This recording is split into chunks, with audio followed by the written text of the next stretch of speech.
Pourquoi Haussmann? Mais parce que Paris est la ville la plus visitée du monde. Or, nous connaissons, même en Europe, il y a Rome, il y a Venise, des endroits merveilleux. Pourquoi Paris? Et ma réponse, c'est que c'est grâce à Haussmann.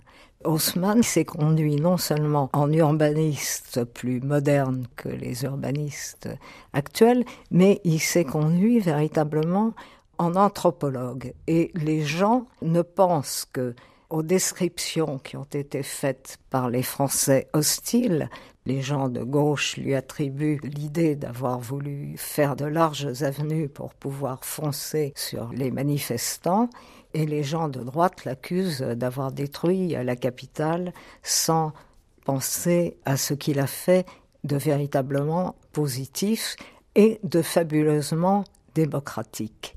Et il a attendu pratiquement 3 ans avant d'entreprendre quoi que ce soit, c'est-à-dire qu'il a commencé par dresser un plan de Paris avec courbe de niveau qu'il a fait afficher dans son bureau et sur lequel, pendant les 3 ans d'observation, on a noté tout ce qu'il était fondamental de prendre en compte, car la clé pour comprendre, c'est sa connaissance de Paris. Il a été élevé à Paris, il venait à pied au quartier latin.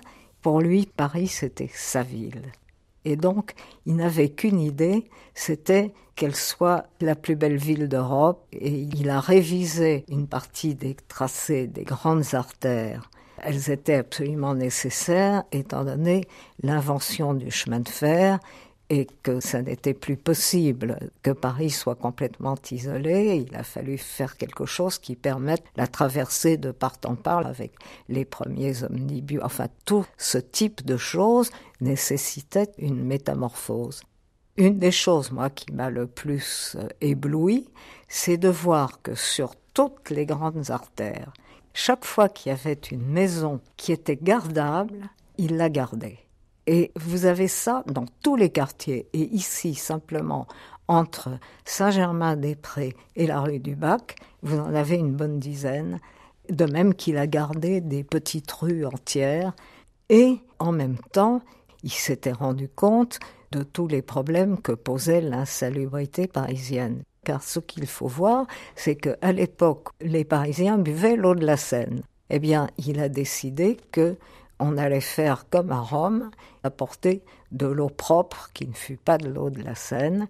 L'eau était distribuée par porteurs dans les maisons, enfin, vous voyez. Et c'est Haussmann lui-même qui a dû convaincre Belgrand, son ingénieur, non seulement de faire un système d'évacuation des eaux usées, mais d'apporter de l'eau de source. Il va falloir canaliser.